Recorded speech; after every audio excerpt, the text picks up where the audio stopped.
Pasti banyak dari kita yang tahulah ya komik klasik Indonesia ini, Putri yang Manja. Tapi, pernah kepikiran nggak sih kalau cerita ini tuh lebih dari sekedar dongeng anak-anak? Hari ini, yuk kita coba bedah ceritanya sebagai sebuah panduan yang luar biasa tentang gimana sih caranya seseorang bisa bertumbuh, sebuah perjalanan kepahlawanan yang mungkin selama ini kita lewatkan. Oke, kita langsung aja ke inti masalahnya ya. Putri Pauline. Kalau dilihat dari materi, hidupnya tuh sempurna banget. Apa aja yang dia mau, langsung dapat. Tapi coba deh lihat mukanya. Kosong, nggak ada senang-senangnya sama sekali.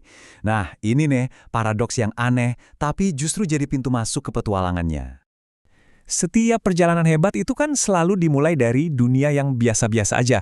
Nah, buat Pauline, dunianya itu ya istana super megah ini. Yang ironisnya malah kerasa kayak sangkar emas. Justru kemewahan inilah yang bikin karakternya nggak berkembang. Coba deh kita lihat istananya. Gede banget, mewah banget kan? Ini tuh bukan cuma sekadar latar cerita loh. Ini sumber masalahnya. Semua serba ada, semua dilayanin, nggak ada satupun yang perlu dia perjuangin. Ya, lingkungan kayak ginilah yang akhirnya ngebentuk seorang putri yang super manja. Dan inilah hasilnya, sebuah teriakan. Ngamuk cuma gara-gara keinginan sepele, nggak langsung dikasih. Kalimat ini tuh bukan sekedar dialog biasa. Ini benar-benar ngegambarin karakter dia waktu itu. Egois, nggak sabaran, dan sama sekali nggak mikirin orang lain. Yang menarik di sini tuh bukan soal makanannya, tapi soal sikapnya. Coba bayangin, disajiin makanan semewah ini yang mungkin jadi mimpi banyak orang, tapi yang keluar dari mulutnya cuma keluhan. Ini nunjukin betapa dalam dia terjebak dalam rasa nggak puasnya sendiri.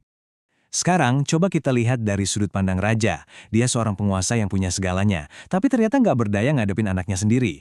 Rasa frustrasi, campur cinta sebagai seorang ayah inilah yang akhirnya jadi pemicu perubahan besar di cerita ini. Setiap perubahan kan butuh pemicu, ya kan? Nah, ini dia titik baliknya. Kerajaan bikin sayembara. Dicari seorang guru buat sang putri. Inilah panggilan untuk bertualang bagi Pauline. Meskipun, ya waktu itu dia sama sekali belum sadar. Proses nyari guru ini benar-benar kayak komedi loh. Kita bisa lihat hari demi hari, orang-orang hebat datang dengan super pede, tapi semuanya gagal total.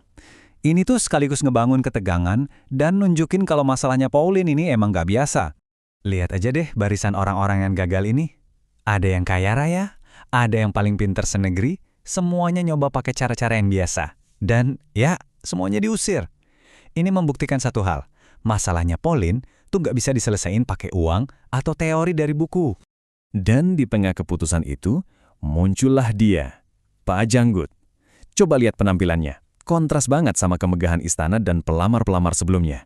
Dia nggak kelihatan kaya, nggak kelihatan hebat, dia cuma beda. Dan ternyata perbedaan inilah kuncinya. Jadi, apa sih peran Pak Janggut ini? Dia itu seorang mentor, bukan guru yang ngajar di kelas, ya, tapi seorang pembimbing yang tugasnya adalah narik sang pahlawan keluar dari zona nyamannya, biar dia bisa nemuin kekuatan sejati di dalam dirinya. Dan disinilah petualangan yang sesungguhnya dimulai. Pauline harus ninggalin satu-satunya dunia yang dia kenal. Ini momen krusial banget di mana dia nyebrangin ambang batas dari dunianya yang nyaman ke dunia nyata yang penuh tantangan. Syaratnya kedengeran simpel, tapi sebenarnya radikal banget. Tinggalkan istana, jalan kaki. Nggak ada kereta kencana, nggak ada pelayan, nggak ada kemewahan. Ini tuh kayak terapi kejut, cara ekstrim buat ngeruntuhin tembok ego yang selama ini ngekurung dia. Tantangannya langsung datang. Sesuatu yang buat kita mungkin biasa aja, bawa tas sendiri, buat dia jadi perjuangan yang berat banget. Ini langsung nunjukin betapa rapuh dan gak siapnya dia buat ngadapin kehidupan yang sebenarnya. Perbandingan dua gambar ini udah ngerangkum semuanya kan? Di kiri, kemewahan yang dia sia-siain. Di kanan, makanan sederhana yang jadi nikmat banget karena dia benar-benar lapar. Perubahannya dimulai dari hal yang paling dasar, belajar menghargai kebutuhan pokok. Nah, sekarang kita lihat gimana perjalanan ini benar-benar mengubah dia.